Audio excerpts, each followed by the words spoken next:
Welcome to Fangirl Football. Today we're going to discuss the DFS slates for DraftKings for the Wild Card Weekend. Welcome to playoff football. I've got Quentin Woo! here with me, and we're going to see what we've got. It looks like we've got a lot better football coming up this weekend than we had in Week 18, where we were benching players and starting people we'd never heard of and that situation. So this one's a lot more fun for me. And we can actually catch our breath. Normally, we're trying to get through every single game and really just hit the highlights and key points, but we really just have 6 games this weekend. We can actually dive into them and Yeah. figure out a strategy for the 6 game slate.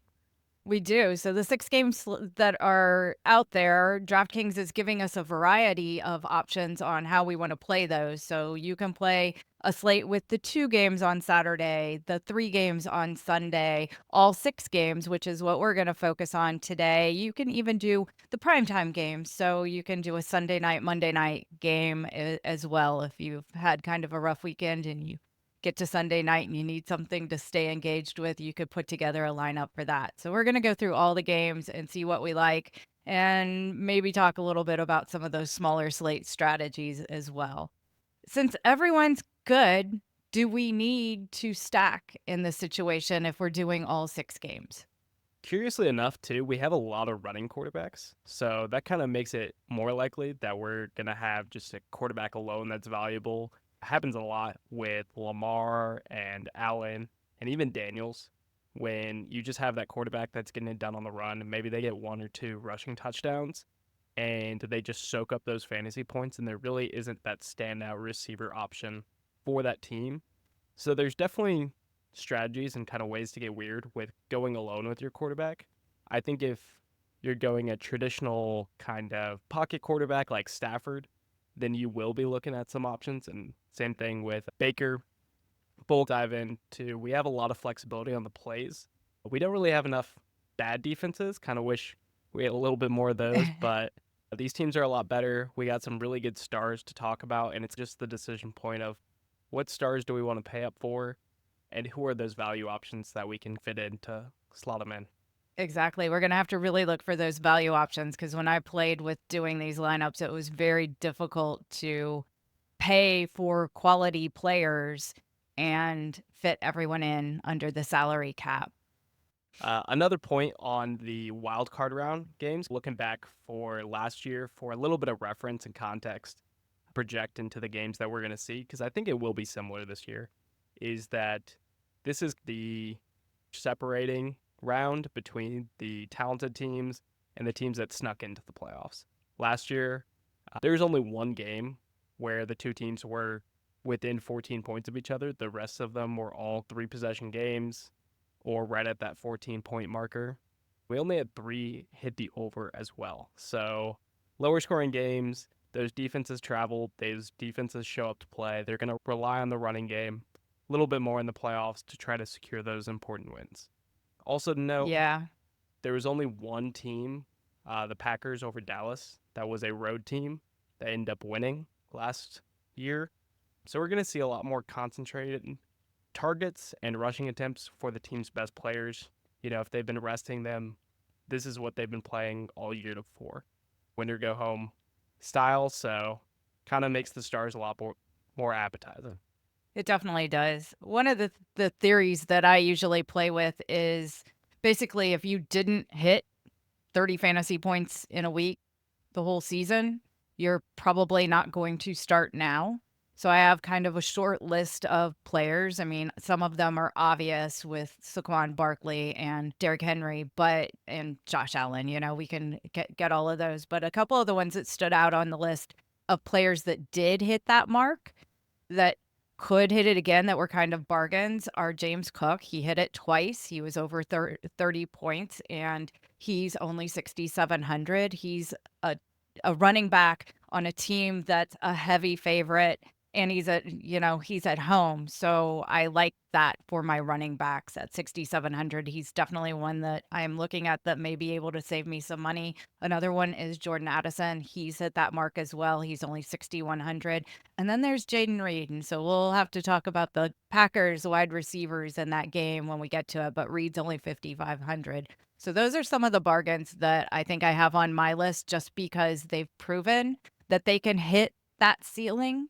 I was just going to say that we have enough data on these teams with 18 or 17 games now that you're not really going to see that brand new name pop up really in the playoffs.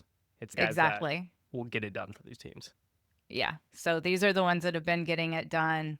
There's some ones that are masquerading on there that I don't believe in, like Joe Mixon. So I'm not going to be playing him. Let's jump into the games and start reviewing them. And we'll start with the Chargers at the Texans. The Chargers are favored on the road by 3 points. That's a pretty good swing there because usually we see the home team favored by 3. So the Chargers being favored by 3 is, almost 6 points, really, if we want to think of it that way. Our over-under is only 42.5.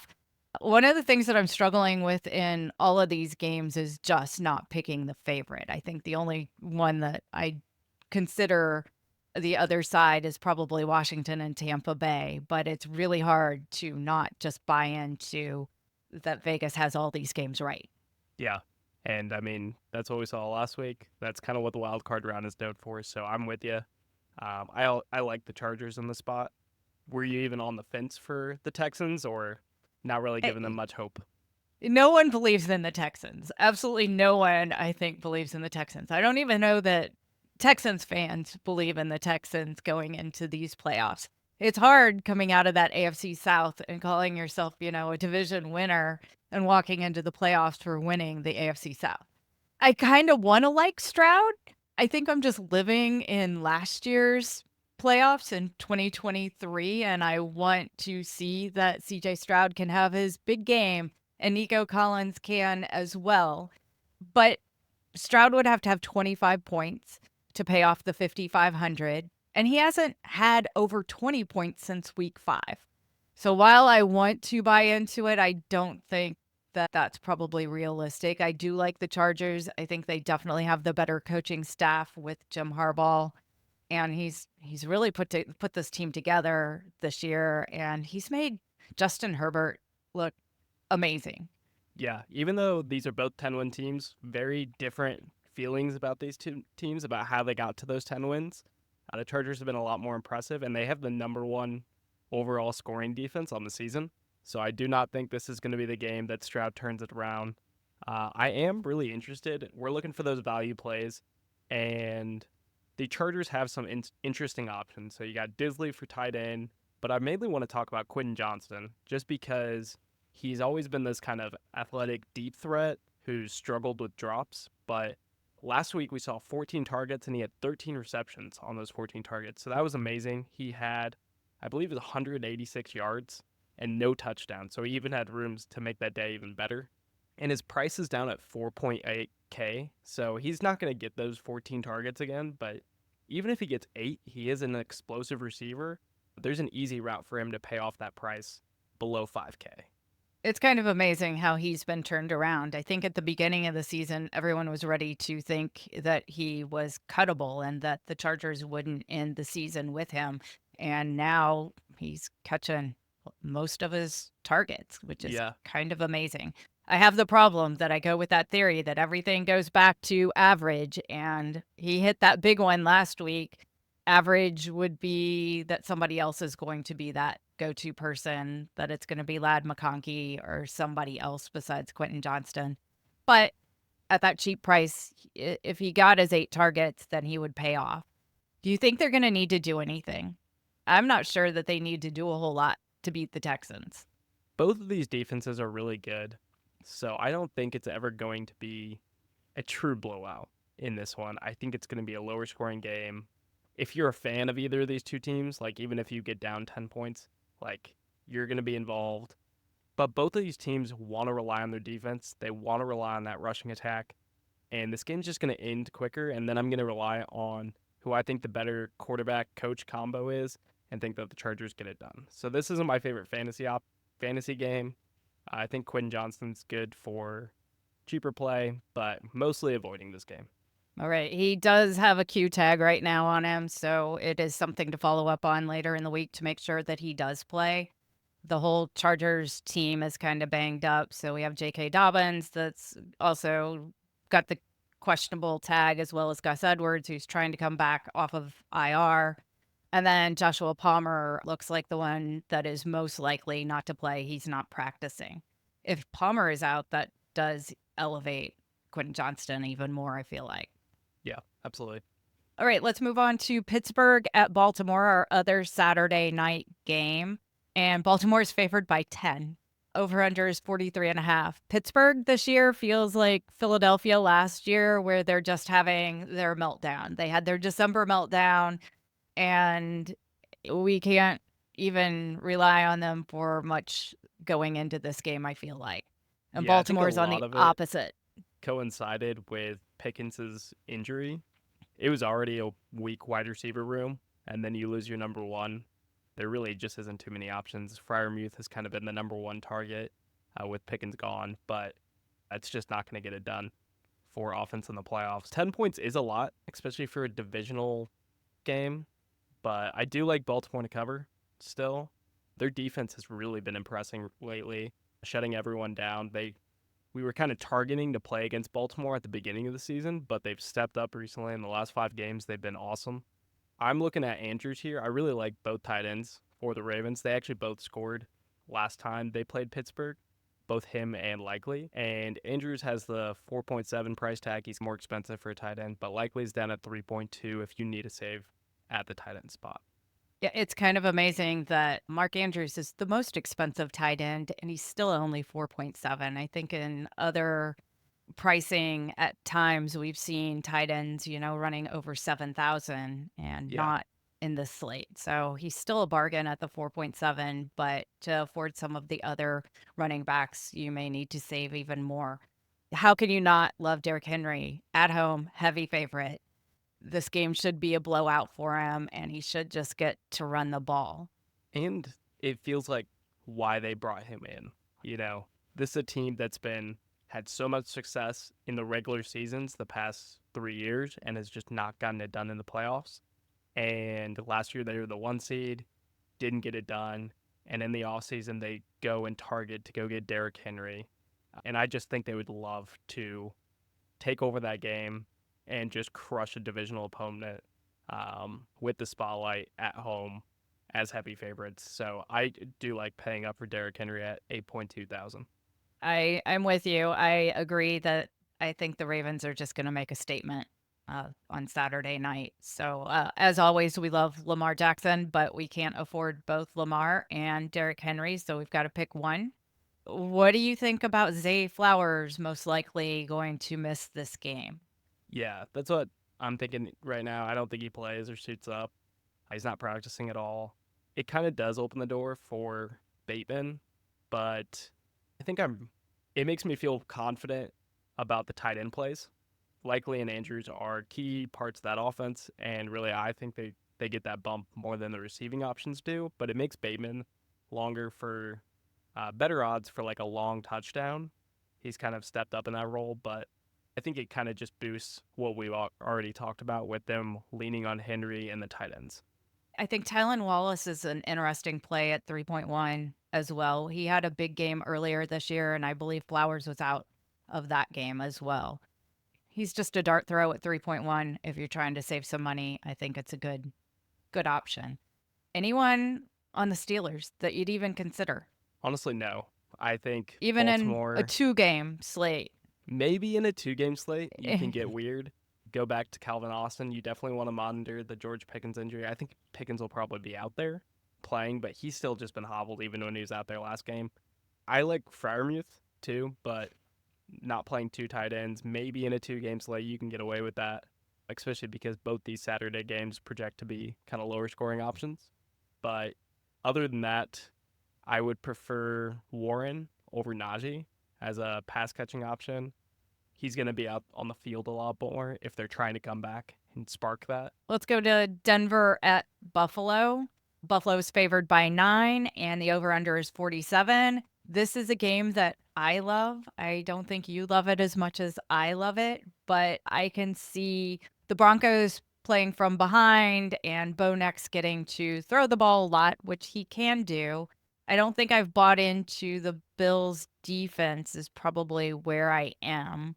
So I think that Denver can get also just junk time and junk yards and pay for some of the cheaper options on the Broncos side.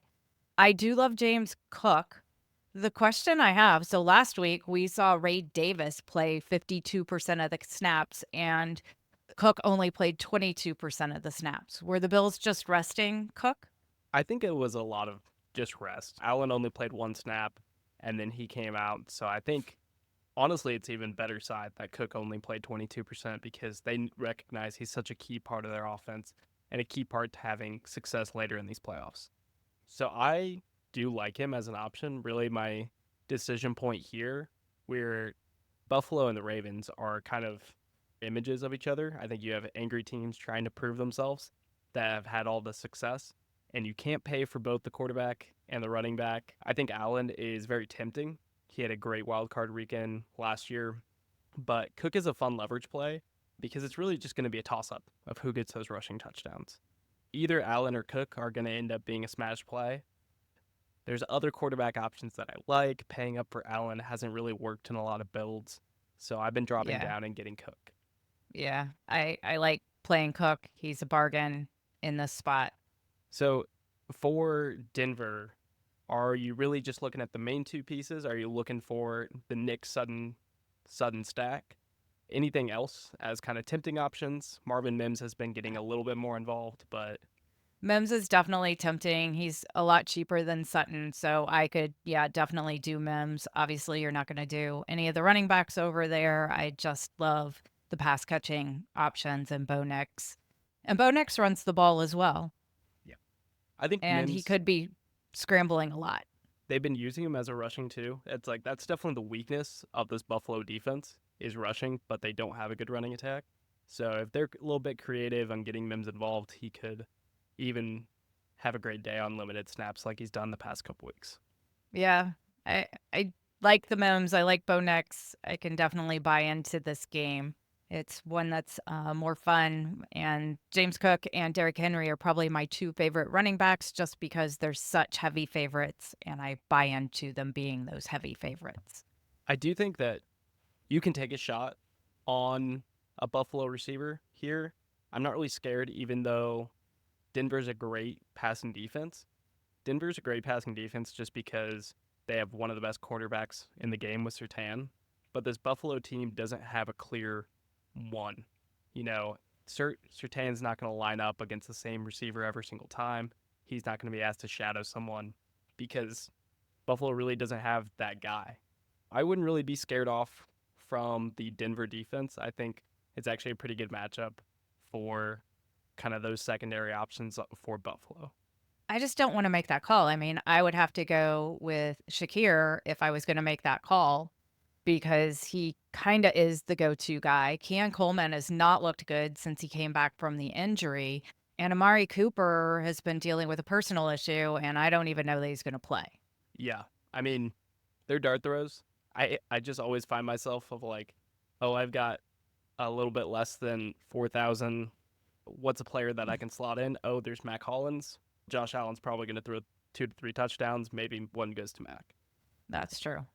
All right, let's go on to Green Bay at Philadelphia. Philly's favored by 4.5, over under 45.5.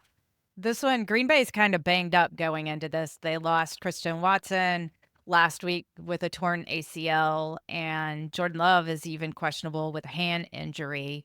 There's a lot of people, even on the Eagles side. Jalen Hurts is still in the concussion protocol. I think we've got to see him play. Yeah. And Devonta Smith and AJ Brown are listed as questionable too. I feel like all of them have to play, but anyone you love in this game? Yeah, I think all of those Eagles players are going to be out there and honestly looking pretty healthy, especially coming back from a concussion. Hurts has missed 1 or 2 weeks. That Two. Yeah, two he's weeks, missed yeah. two. So he's had ample amount of rest. I imagine there's no way he's not going to get cleared. It is also very fitting that both these teams played week 1 in Brazil, and now for one of them, it's going to be their last game of their season as well. We saw a shootout in that one long ago. Like you mentioned, Green Bay is hobbled, and that Eagles defense since the bye has looked like a completely different team and just been shutting everyone down. And Christian Watson is out with the torn ACL, so it's just going to be Reed, Dontavian Wicks, maybe Kraft, and that offense just doesn't look the same without all of those guys out there. I really like Philly as heavy favorites here. Or they're 4.5 point favorites, but I like them to cover. I think their defense is going to show up and really just shut down Green Bay with those key injuries. And if they're up big, that kind of leads me right to their running back. So do you think Barkley's worth paying up for? I like Derrick Henry and James Cook more than Barkley. My problem here is I do think that you're right, and it's the Eagles' defense that is going to win this game. But the Eagles' defense is basically just going to, like you're a kid on the playground, and you're the big kid or something. You're just holding the kid by the head, and he's swinging and swinging, but can't do anything, and you just stand there. So I Yeah, think kind of the Eagles defense is just going to stand there. And so the offense doesn't have to do a whole lot. They don't have to risk a whole lot. They don't have to show a whole lot. And that's how I think they would prefer to win this game. And I don't feel that they necessarily feel that they need to make that statement as much as some of the other teams that we've talked about. that's kind of where I'm at. So I think it's going to be a balanced enough attack for the Eagles that no one's really going to come out as a clear piece that you need. And I really do like paying up for the Eagles defense. I think they're the second or third most expensive on the slate, but they're not that bad. They're like 3.2 thousand. If Green Bay gets down big, we know that Love's still going to sling it, even though he's hobbled, even though it might not be a great decision. He's going to try to will that team back, which might lead to some turnovers or some sacks that will get your defense some good points there. Yeah, that's a good point because making those desperate plays can end up in a lot of defensive interceptions and points. Mm-hmm. All right. Next game, Washington at Tampa Bay. This one's fun. Tampa Bay by 3 and an over-under of 50.5. It's our highest over-under game total on the 6-game slate. This one, I think, is going to be where most people in DFS are targeting getting their players from. You have to love all of these pieces. We have Jaden Daniels against Baker Mayfield. It sounds like a fun game. Actually, one of the points I wanted to make on that Buffalo game was I was really hoping that Denver lost last week, so we got to see Joe Burrow play Buffalo, but that didn't happen.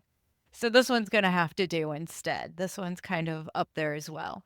The Buccaneers may be getting Cade Otton back for this game, and that would really, really help out Tampa Bay, I think. And he could be the bargain tight end because he's dropped down to 4.1. It's not really a bargain since the most expensive one is 4.7. But I like him just as well as Mark Andrews, maybe even better. So he saves a little bit.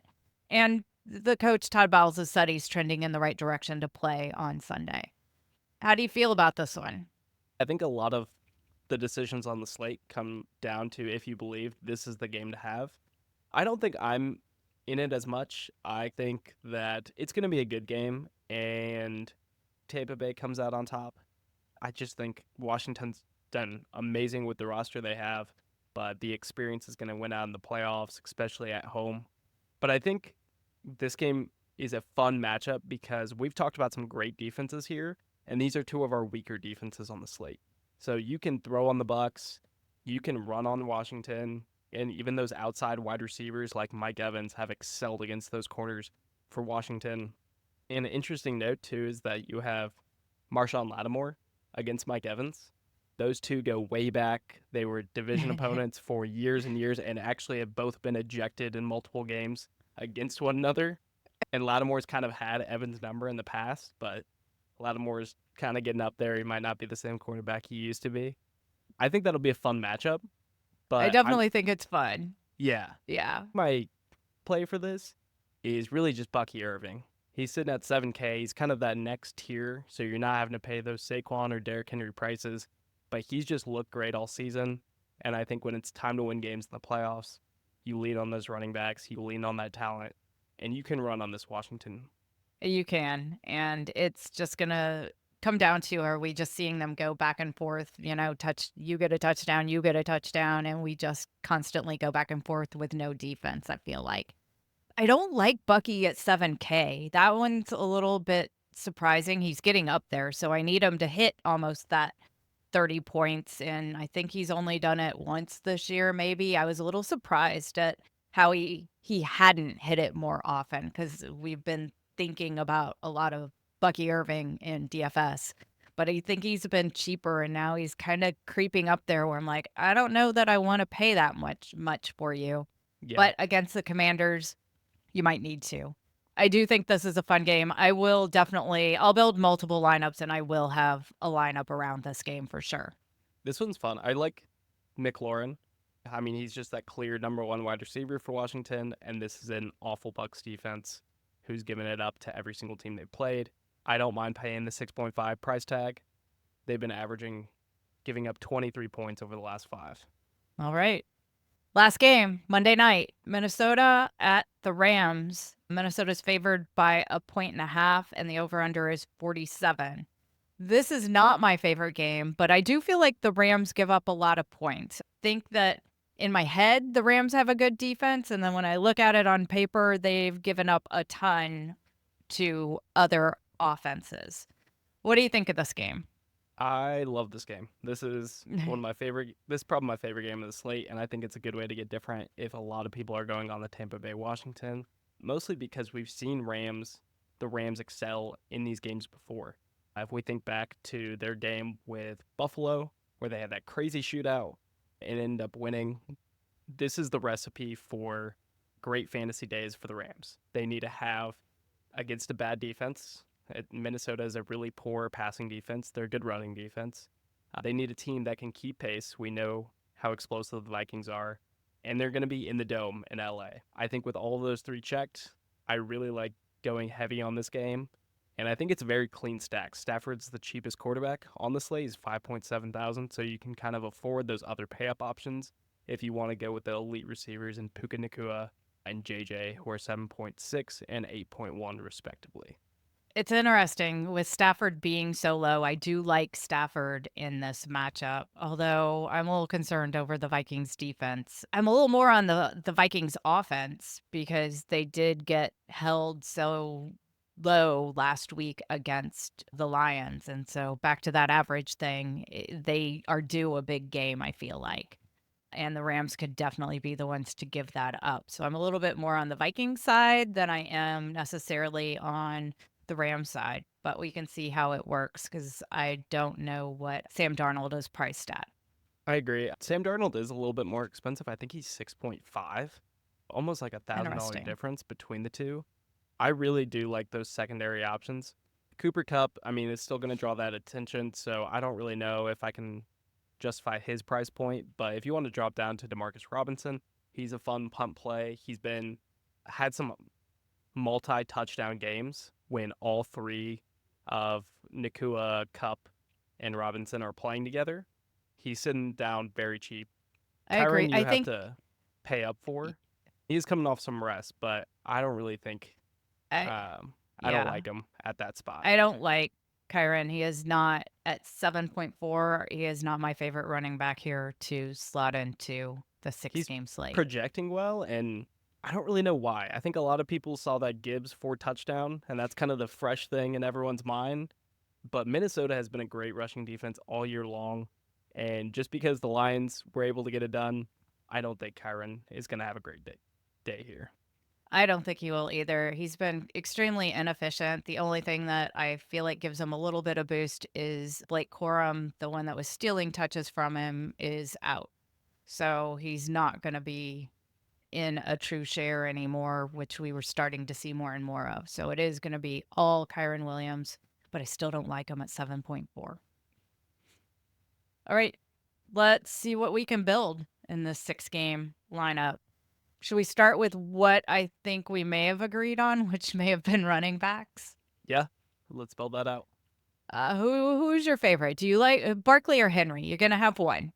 You can't have 2, pretty much. I think I like Henry. Give the cheaper I like of Henry the 2, too. And I think they are trying to prove a point of you guys were stupid for letting us go get Henry in the offseason. Yeah. Now we've got to evaluate Bucky Irving or James Cook. I think that's kind of what it comes down to. At that price point, though, that is our second tier and where I would feel comfortable picking my next running back. I'm good with Cook. A little bit cheaper, and hopefully we'll be able to pay up for one of the elite wide receivers in this slate. Sounds good. Should we go back to quarterback? Yeah. we'll start at the bottom. We're not going to do Russell Wilson. We're done with Russell. We're done with CJ Stroud. That leaves us Matthew Stafford. He is definitely the cheapest quarterback I would feel comfortable playing. They're going to be playing from behind. I am more worried about that Vikings defense than you are. Jordan Love, I'm a little worried there too. Herbert at There is Herbert. 6K. I would kind of lean against the road, but I would be good with going Darnold. Getting a little bit different. We've seen him have spike weeks, and I do think he is due. And they'll have a little bit saved up from that Lions loss. Okay, let's put Darnold in there. We're going to see if we can afford him. I don't think we can afford him with Justin Jefferson. So do you want to pair him with Jordan Addison? Yes. Yeah. All right, so we got Darnold and Addison. Do you want to bring that game back then with on the Rams side with Puka if we can afford him? We're Let's going to kind get of save pricey that here. decision. Puka is very pricey.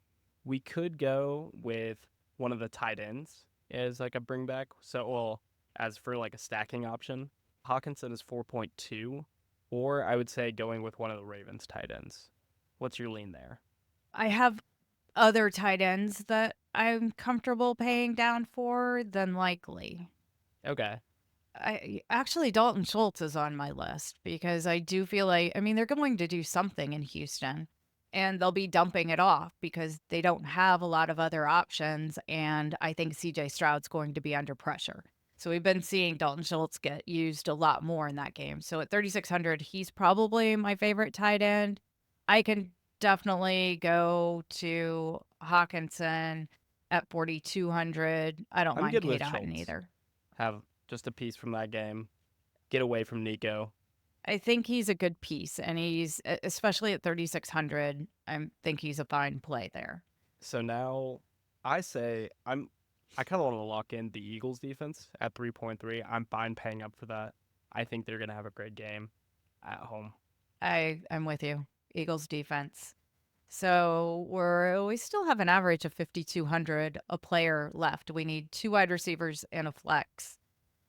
Do you want to go cheap and then more expensive, or do we need to pick them all, you think, from right at the 5,000 mark, which is definitely possible? We can, get in this Mims situation with 5,100. We've got Shakir, which we also talked about, and Reed as well I at kind of like 5,500.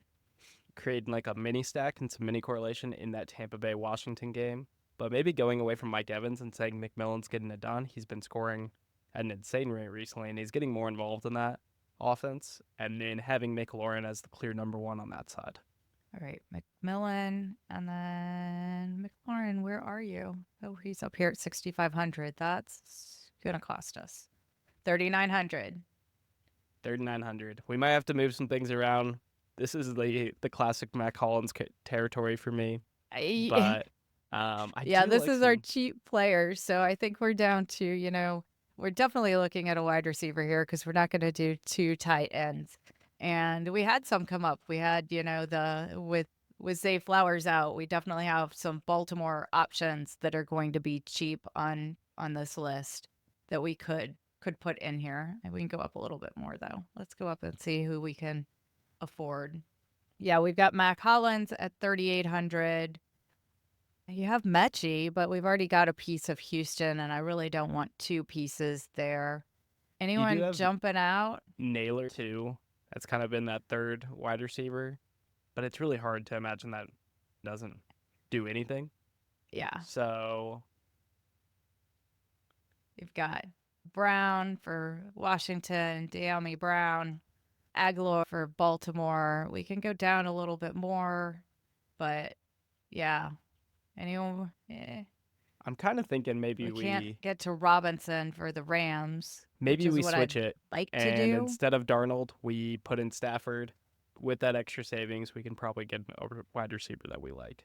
All right, let's go do that. I think you're right. We're going to have to save something there. And let's put in Stafford. We do need a wide receiver probably from the Rams, and that's going to be Robinson. Yeah, you have Robinson, or as another way you could do it, you could take out McLaurin and afford Nakua. Oh, I just got rid of McMillan by accident. Let's put McMillan back in there. And who were you taking out? Addison? McLaurin. McLaurin. And then we get Puka. Now we're down to 3,600 again. Do we have one of the very cheap options for Washington? Either Zacchaeus or I like Noah Brown. Zacchaeus. Let's see what we got here. Noah Brown was down there. You have Diami Brown. Diami Brown. We can't get to Zacchaeus. He's at 4,400. I think I'd get with Brown and just say the Bucks give it up. He's the open guy out of broken play. He gets there. He doesn't need to do much. Like we said, we're mostly looking for these guys to fall in the end zone for these cheap plays to really just afford the high expensive options that we're paying up for with Cook, Henry, Nakua in this build. Yeah, I think in this range, you're really looking at Diami Brown, Aguilar, or the other, or Wallace, or Baltimore would be an option as well. So you want to go Diami Brown? Yeah, he would just be my lean over the Baltimore guys since we have Henry. All right. So we've got Stafford, Derrick Henry, James Cook, Jordan Addison, McMillan, Nakua, Schultz, Diami Brown, and the Eagles defense. I like it. We will update it. So we're There's really lots of saying good plays. those primetime games are kind of our favorites. So feel free to just do that 2-game slate, especially if those are going to be the games that you're tuning into and actually have time for this weekend. But really, there's a lot of flexibility on this 6-game slate. You got playoffs. It'll be a fun week and kind of find that matchup and those game slate that work well for you. Yeah, have fun with it. And we have a dollar contest going for the 6-game slate. So the link will be in the description if you want to join us to play.